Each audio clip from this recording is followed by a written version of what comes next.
చంద్రబాబు అధ్యక్షతన జరిగిన TDP polit bureau సమావేశం ముగిసింది. నేతల వలసలు, పార్టీలో చేరికలపై పొలిట్ బ్యూరోలో ప్రధానంగా చర్చ జరిగినట్లు తెలుస్తోంది. భేటీ అనంతరం మంత్రులు సోమిరెడ్డి, కాల్వ మీడియాతో మాట్లాడుతున్నారు. ఇప్పుడు లైవ్ చూద్దాం.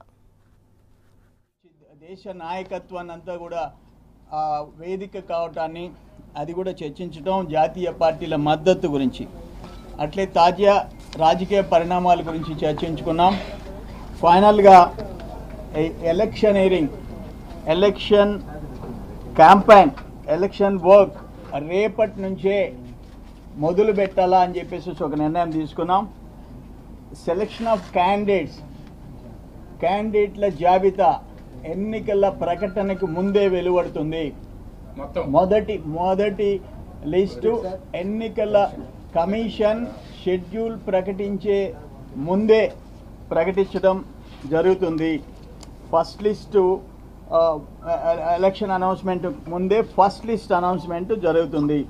అట్లే ఈ బెస్ట్ క్యాండిడేట్స్ మెరిట్ మీద మంచి అభ్యర్థుల్ని నిర్ణయించాలా, సర్వేలు కానీ పార్టీలో ఉండే సమాచారం కానీ గెలుపొందే క్యాండిడేట్ని ప్రయారిటీ ఇచ్చేసేసి మెరిట్ మీదనే ఆధారపడేసేసి నిర్ణయాలు తీసుకోవాలనేది ఒకటి. 2019-2014 ఎన్నికల 2019-2024 ఓవరాల్ స్ట్రాటజీ 5 సంవత్సరాల 19 ఎన్నికలు 2000 ఎన్నికలు దృష్టిలో పెట్టుకొని స్ట్రాటజికల్గా పోవాలని చెప్పి, అట్లే స్ట్రాటజీ కమిటీ పొలిట్ బ్యూరోతో మరొక స్ట్రాటజీ కమిటీ, అంటే ఎవరైతే అమరావతిలో ఉండి ఎక్కువ టైం స్పెండ్ చేయగలరో, ఈ పొలిట్ బ్యూరోలో ఎలక్షన్లో పోటీ చేసే వాళ్ళు ఉంటారు, ఎక్కువ సమయం కేటాయించలేకపోవచ్చు. అందుకని ఒక స్ట్రాటజీ కమిటీని కూడా పెట్టి టైం టు టైం ఎన్నికల ఎత్తుగడలు, వీటన్నిటికీ పర్ఫార్మెన్స్, వీటన్నిటి మీద ఒక స్ట్రాటజీ కమిటీ కూడా ముఖ్యమంత్రి గారు నిర్ణయించాలని చెప్పేసి జరిగింది. ఈరోజు పొలిట్ బ్యూరోలో మన రాష్ట్రంలో జరిగినన్ని సంక్షేమ అభివృద్ధి కార్యక్రమాలు తెలంగాణలో కూడా జరగలేదు. తెలంగాణ నాయకత్వం కూడా ఇక్కడే ఉండింది. మేము ఇచ్చిన రైతుల విషయంలో 1,24,500 కోట్లు కానీ, నిన్న పసుపు కుంకుమ 18,300 కోట్లు ఖర్చు పెట్టడం కానీ, ఆ చర్చలో ఒక సభ్యులు చెప్పారు, పొలిట్ బ్యూరో సభ్యులు ఒకరు చెప్పారు, సీనియర్ నాయకుడు, ఒక ఇంట్లో అత్త కోడళ్ళు మొత్తం ఇంట్లో ఎంతమంది ఉంటే అంతమందికి 10,000 లెక్కన పసుపు కుంకుమ, 5 మంది ఉంటే 50,000, 4 ఉంటే 40,000 వచ్చిన కుటుంబాలు ఉన్నాయి. ఇటువంటిది తెలంగాణలో జరగలేదని చెప్పారు.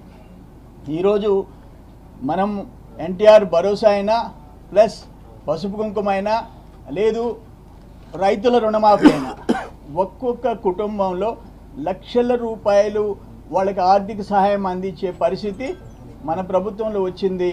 ఇది చిన్న విషయం కాదు. ఆర్థిక పరిస్థితులు ఎట్టున్నా అనేది చర్చకు రావడం జరిగింది. ఓవరాల్ గ్రౌండ్ లెవెల్లో ప్రజల హర్షం, ప్రజల ఆమోదం పెద్ద ఎత్తున ప్రభుత్వానికి ఉంది. ఇక మిగతా రాజకీయ విషయాలు ఇవన్నీ కూడా మాట్లాడుకోవడం జరిగింది. ఆన్ ద హోల్ ఎవరో ఒకరో ఇద్దరో స్వార్థ ప్రయోజనాల కోసం పార్టీని ప్రభుత్వంలో వాడుకొని ఆ సీట్ల విషయంలోనో ఇంకొక చిన్న విషయాల్లోనో పార్టీని వదిలిపెట్టిపోయిన వాళ్ళు తప్ప, మెజారిటీ ఈ ప్రభుత్వం అధికారంలో రాకముందు వచ్చిన వాళ్ళు 2014 ఎన్నికల సమయంలో సీనియర్ నాయకులు పార్టీలోకి వచ్చిన వాళ్ళు కానీ, ఎన్నికలైన తర్వాత చాలామంది పార్టీ వైపు వచ్చేవాళ్ళు కానీ, ఇప్పుడు రాబోయే వాళ్ళు కానీ పెద్ద నాయకత్వం తెలుగుదేశం వెంట ఉండిందనేది ఒక అంశం. ఆపర్చునిస్టులకి ఎవరైనా ఒకరిద్దరు చేసే వాటికి వాళ్లే నష్టం అనుభవిస్తారు. రెండోది ఏంటంటే, అక్కడ మోడీ బీజేపీ, అక్కడ కేసీఆర్ జగన్లు ఇద్దరు, జగన్మోహన్ రెడ్డిలు హైదరాబాద్లో కూర్చొని తెలుగుదేశాన్ని ఎన్నికల్లో ఎట్టా ఎదుర్కోవాలా, ఎవరిని బీజేపీ కేంద్ర ప్రభుత్వం ద్వారా బెదిరించాలా, ఎక్కడ హైదరాబాద్లో ఉండే వాళ్ళకి ఎలాంటి సూచనలు పంపించాలా, ఇటువంటి స్ట్రాటజీలు వేస్తున్నారు. అయినా రాష్ట్రంలో ప్రజలు, రాష్ట్రంలో అన్ని రకాల పేదలు, మహిళలు, రైతాంగం తెలుగుదేశం వైపు ఉండరు. ఇంకొకటి ఈ సుఖీభావ్ విషయంలో రైతుల్ని ఎట్లా ఆదుకోవాలనే విషయంలో చర్చలు జరగడం జరిగింది. ఇప్పుడు కూడా ముఖ్యమంత్రి గారు మళ్ళీ మీటింగ్ ఒకటి కాల్ ఫర్ చేశారు. వ్యవసాయ రంగం విషయంలో ఈరోజు మళ్ళీ ముఖ్యమంత్రి గారు ఒక నిర్ణయం ప్రకటించడం కూడా జరుగుతుంది.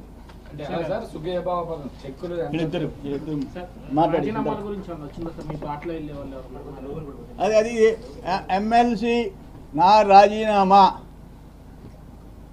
ఇది గవర్నర్ కోట నాది, నా వ్యక్తిగత నిర్ణయం. సార్ ఇప్పుడు ఇందాక మీ మంత్రి గారు మాట్లాడుతూ ఎమ్మెల్సీ రాజీనామా చేసే వాళ్ళందరూ కూడా ధైర్యం దమ్ము ఉన్న వాళ్ళు మాత్రమే ఎమ్మెల్సీ రాజీనామా చేసి ఎలక్షన్లోకి పోతున్నారు. అంటే మీకు ఒక క్లారిఫికేషన్ ఇస్తాను.